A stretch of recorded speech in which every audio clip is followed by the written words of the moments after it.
right, so we might be seeing the end of days, the last run in a legendary career from one of the UFC's most successful fighters of all time and one of the best middleweight champions, the second best middleweight champion that the sport has ever seen. I am, of course, talking about the last style bender, the one and only Israel Adesanya. And just kudos to Adesanya for this. I mean, going out there, giving a guy like Pyfer a chance. It's not close in the rankings. It's an exciting fight for fans, and that just shows the quality of warrior that he is, putting his reputation on the line to fight an up-and-coming guy that he doesn't need to fight. And he goes out there and he said, I want exciting fights, and this is an exciting fight. I'm taking a young guy in Joe Pyfer, and I'm matching him up against basically a first ballot Hall of Famer and a legend in Israel Adesanya. And Izzy wants to stand. Joe Pyfer wants to stand. And I'm giving Joe the opportunity to knock him out and build his name off of him. And I'm giving Izzy an opportunity to knock the young blood out. Izzy's going to stand, trade, move, stand, trade. Move. You know, he's going to try to avoid the takedown if it does come, but he's going to try not to stand directly in front of Joe Pyfer. And he's going to try to catch him coming in. That's what he's going to do. But I love this fight. Do I think, you just have to know the promoter's point, his position in this is if Izzy wins, I've got a comeback story. If Joe wins, I've got a story I can tell for the future. That's what they want. They've always got to be thinking, who can we build up in this division that's going to make us money later on? Joe Pyfer is one of them. I'm not going to be an example. And if I'm going to lose, then I want to lose big. Like, I'd rather be knocked the fuck out than sit there and get dominated and outclassed, you know what I mean? So I'm going to be willing to stay in the fire. I'm going to be willing to push him back, and I'm going to be willing to try to fucking put his lights out like nobody else has, because I don't think anybody else has my power. And, you know, Paulo Costa was a big guy that he fought, Yoel Romero, but, like, they really didn't take it to him. They kind of let him just, you can't let a guy like that fucking chip you up. He's gonna, and he kicks hard, he kicks fast, he's speed, you know. So, like I said, bro, I'm gonna just be willing to throw myself in the fire, and I think that's gonna make it exciting. Is because I don't give a fuck about his name. I'm going to go after him and try to hurt him. And Joe Pyfer is not a man to trifle with. Joe Pyfer is a big guy. He's in his prime. He's 29 years old. He's 6'1", and he's one of the hardest hitting guys in the middleweight division. He's got a record of 15 wins with 3 losses. In those 15 wins, 9 knockouts, 4 submissions. That's 13 stoppages out of 15. He's only had 1 loss in the UFC, and that was to Jack Hermanson, where he got tired, where he was trying to knock out Jack with every single shot. And obviously, over 5 rounds, the man got tired. But he's learned from that, and he has evolved. And it's only when you lose a fight like that that you recognize that you've got to change things. You've got to pace yourself. You know, Izzy is such a rhythm fighter. And the issue with him being a rhythm fighter is that he always fights at his own rhythm, and he's able to dictate that rhythm. So our job is we gotta be able to dictate the rhythm. We can't allow Izzy to get going. We can't allow him to start pot shotting and start having too much fun. That's the key. Like once Izzy starts having fun and he starts pot shotting, he's unstoppable. And we've seen that, like you said, even against Dricus, like when he was rolling downhill, like he was touching Dricus up. Against Imavov, he was touching him up until he got clipped. So we understand that, man. We just cannot allow him to start having fun and get into his rhythm. Even though he's on a 2-fight skid, you know, the fight with Imavov, he was doing great in that fight, and this is the fight game. He got clipped, and that happened. You know, of course, we are former opponents, and I was in there with him. That guy is he is as good as people think. Then you have Pyfer. I think he hits very hard. Of course, people know that, but it doesn't help you hit hard, but you don't catch him. Israel Adesanya is a hard guy to hit, and if you're going tit for tat with him, if you're going strike for strike, you will not beat him. He is too slick. And if Pyfer needs to be able to take him down, and I don't think he's gonna. Adesanya has really good takedown defense, really, really good. And Pyfer is not necessarily a guy that goes and takes people down. So it's going to be a very exciting fight. You would imagine that a guy like Izzy's going to want to hold range like he typically does, and you're going to imagine a guy like Joe is going to try, I think out of the orthodox position, is going to try and really kind of bomb with that right hand. It should also be remembered, in addition to the big right hand that he has, he did hit Kelvin Gastelum with that head kick, I believe, in the first or second, I think first round. And somehow Kelvin just took it. So he's got a lot of weapons from that side. He's not just a big power puncher, although that's a lot of what he is. But I think that tension between maybe less skilled but much younger, maybe more even athletic, certainly much more powerful, kind of bruising puncher slash semi-kickboxer in Joe Pyfer, how does that match up with a very aging Izzy, who is going to be much better at range? And perhaps Izzy is taking this fight as a competitor and saying, hey, you know what? This is disrespectful. This guy does not deserve to be in there with me. I'm going to go make an example of this guy, and I'm going to kick his ass, or whatever. But, we know Pyfer is extremely dangerous. This is a huge fight for him.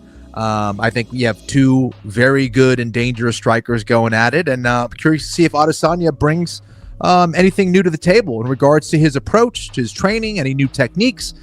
We all know him as a martial artist and would love to see something new from him. But yeah, this is a very risky fight. Make no mistake about that. He's a dangerous guy because, again, he doesn't wrap his hands because he believes he's got fucking weapons of mass destruction in his hands.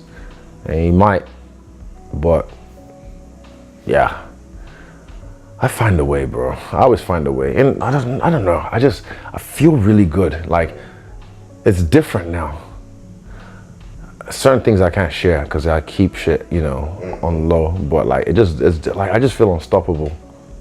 I really feel unstoppable because everything I've done is for this moment in my life. Everything I've done in this game has been for this moment in my life now. And now that it's here, it's like, fuck. I just feel I can't be fucked with. Nothing bothers me. I still think Izzy's one of the top guys in the world, regardless of what people may say. People want to say he's past his prime, washed. No, I don't think so. I still think he's one of the top 5, to be conservative, middleweights in the world. We don't often see these matchups in the UFC. I'm going to call it a bounce back fight for Izzy and a big opportunity for Joe Pyfer. It's not that different than BSD versus Poirier, but it is different because Izzy's a former champion and he's been out for so long. But it's that same type of thought process. Like, you look at the rankings, yeah, I know there's a discrepancy there. What is Izzy? Izzy is I think he's 6. 6. And Pyfer is 15. That's a pretty big, I think Poirier was 2 and BSD was 11. So, 9, you don't see it often, but I think it's actually creative and imaginative. I like the booking very much. Pizzi. And a chance at redemption for Joe too, right? He had a shot at a Apex main event against Hermanson, yeah. And looked good early and then faded and got taken into deep waters and didn't go his way. Well, now you've got an even bigger star, a guy with even more experience, a former champion and a headliner in a city, in a big city, in a big market in Seattle where you're headlining that thing, and you get a 5-round chance again against somebody who's been there a million times, who's fought 5 rounds, who's fought the decisions, who's been in wars. Now he can show, okay, I've fixed the holes that were in my game. I've corrected all the mistakes that I made in that first shot at having a main event, and go out there and kind of show everybody, look, I am somebody that has the abilities and the cardio and the durability and the gamemanship to go 5 rounds and be in the title picture. And you beat somebody like Adesanya, you throw yourself way up there in the mix. And it's because I'm curious to see the strategy that Joe's going to bring. Joe's got some good wrestling. He's got really good grappling. We don't get to see it too often in his fights. But this would be a good opportunity for him to mix it up, get on Adesanya guessing, get on those legs, use a little wrestling, and then let that power go. And it would have been very easy for somebody in Israel Adesanya's shoes with his status to take a different matchup or to sit around and not take the Nasruddin fight or not take the Joe Pyfer fight. But he respects the game in a way that I think very few do. And so I respect him for that. But I don't love the matchup for him. Like the same way I didn't love Nasruddin. And in saying that, I thought that Israel looked absolutely fantastic in that fight against Nasruddin until he didn't. I thought he had a real opportunity to win that fight in the same way that this is not like it's a foregone conclusion that Pyfer's going to come in here and blow the doors off Izzy. I like you, think Izzy is still one of the top guys. I still believe in his skill set. I think a striking battle with Joe Pyfer has a certain opportunity for him to win that fight, but it's still a risk because of the power that Pyfer carries, because of the age difference, because of the experience difference. Izzy has more miles on the tires, and this is not the typical like get back on track fight. And so I don't love the matchup for Izzy because it is a risk, but I respect the hell out of Israel Adesanya for being the type of guy who takes these fights. Israel Adesanya is a huge star. The fans are going to go absolutely crazy when he walks out there, but they are Americans, and this is happening in Seattle, and Joe Pyfer is going to be the favourite, and he's going to be the hometown guy, and they're going to love Joe Pyfer because he's all out action, he's got a chip on his shoulder, he talks a lot of shit, and he's going to bring it to Israel Adesanya. And he got cracked by Nasruddin Imavov, and he might just get cracked off Joe Pyfer. As much as I'm all for the fighters, I support the fighters, everything, but this is one of those situations where Izzy's like, look, he may try to wrestle a little bit, but he likes to stand. I got to be careful with the big shot. But Izzy's like, I'm going to go out there and have fun. Izzy had comments recently that said, I put so much pressure on myself to get back to the title. I put so much pressure on myself to defend the title, to do all these things. I'm done doing that. I'm going to do what I did when I came onto the scene and just go out there and just let it go. Fight the way that I love fighting, which is smart. Let it go. Let it hang out. He may lose again, but from the promoter's point is that I can build up Joe Pyfer. He's exciting. He's got big power. He knocks guys out. And it goes back to Laura Senka's comments. They're trying to get fighters who are finishers. If you're not a finisher, you're probably not going to be getting the call. They want to see you try to finish. And Joe Pyfer is that guy.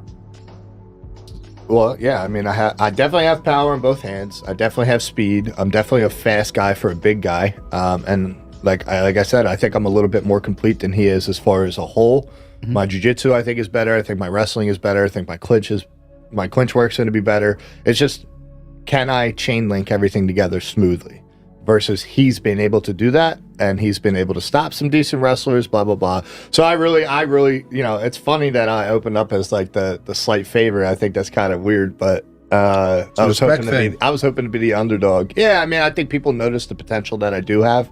It's just, am I going to show it and display it? And like I said, bro, against any man in this division, do not get clipped, because if I can hurt you, I'm going to get you.